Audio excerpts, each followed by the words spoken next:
Master నమస్కారం. Master ఎంఎన్‌సివివి నమస్కారం. Master దివ్య అమృతవాకులో భాగంగా ఈరోజు మనం 193వది మననం చేసుకుందాం. వైబ్రేషన్స్ ద్వారా ఉత్పత్తి అగు అణువుల వలన ఆదిలోని శక్తి నేరుగా గ్రహించే శక్తి శరీరానికి ఏర్పడుతుంది. ఆ శక్తిని వృద్ధి చేస్తుంది. అందువలన క్రమేణా వైబ్రేషన్స్ శక్తి పెరుగుతుంది. అలా పెరుగుతున్న శక్తిని కూడా స్థిరంగా ఉంచగలుగుతుంది. మాస్టర్ నమస్కారం. మాస్టారు ఈ విషయాన్ని మనం 1914లో మనకు వివరించారు.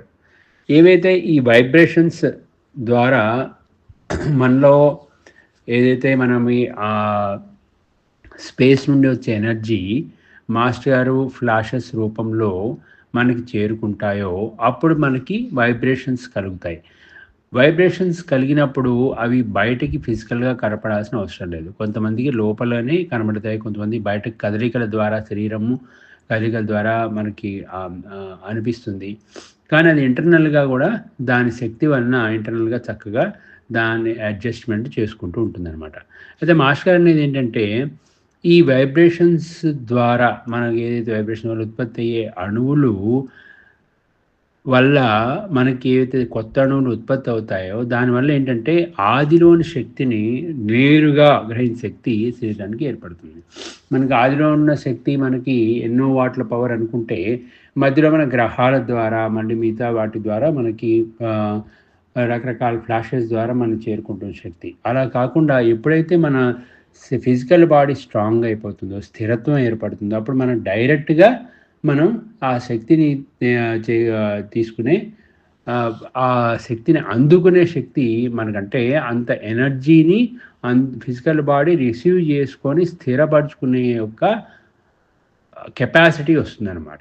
సో అది మనకి ఎప్పుడైతే ఆ శక్తిని మనకి లోపల కెపాసిటీని వృద్ధిపరిచి వైబ్రేషన్స్ని మనం డైరెక్ట్గా రిసీవ్ చేసుకునే కెపాసిటీ మనకి పెరిగిపోతుంది. అలా వచ్చిన శక్తిని కూడా ఏదైతే మన వైబ్రేషన్స్ వచ్చిన శక్తిని కూడా మనకి స్థిరంగా ఉంచి బాడీ అంతా కూడా 3 రకాల డెవలప్మెంట్కి కావాల్సినటువంటి అన్ని రకాల వైబ్రేషన్స్ని శక్తుల్ని మనకి చక్కగా బాడీ మొత్తం ఎనర్జైజ్ అవ్వటానికి physical body astral mental body energize అవ్వటానికి ఆ శక్తిని డైరెక్ట్గా తీసుకొని మనం స్థిరంగా ఉంచుకొని ఆ శక్తిని పెంపొందించుకునే కార్యక్రమాన్ని కూడా మనకి ఆ ఒక కెపాసిటీ మనకి బాడీకి పెరిగిపోతుంది. అందుకే చక్కగా మనం మాస్టర్గా చెప్పిన బాటలో పయనిస్తూ అన్ని 3 పూట్ల చక్కని యోగం ద్వారా మన శరీరాన్ని స్థిరపరచుకొని యోగం ద్వారా సుస్థిరపరచుకుంటామని మాస్టర్ గారు ఈ విషయాన్ని మనకి మరీ చెప్తున్నాడు.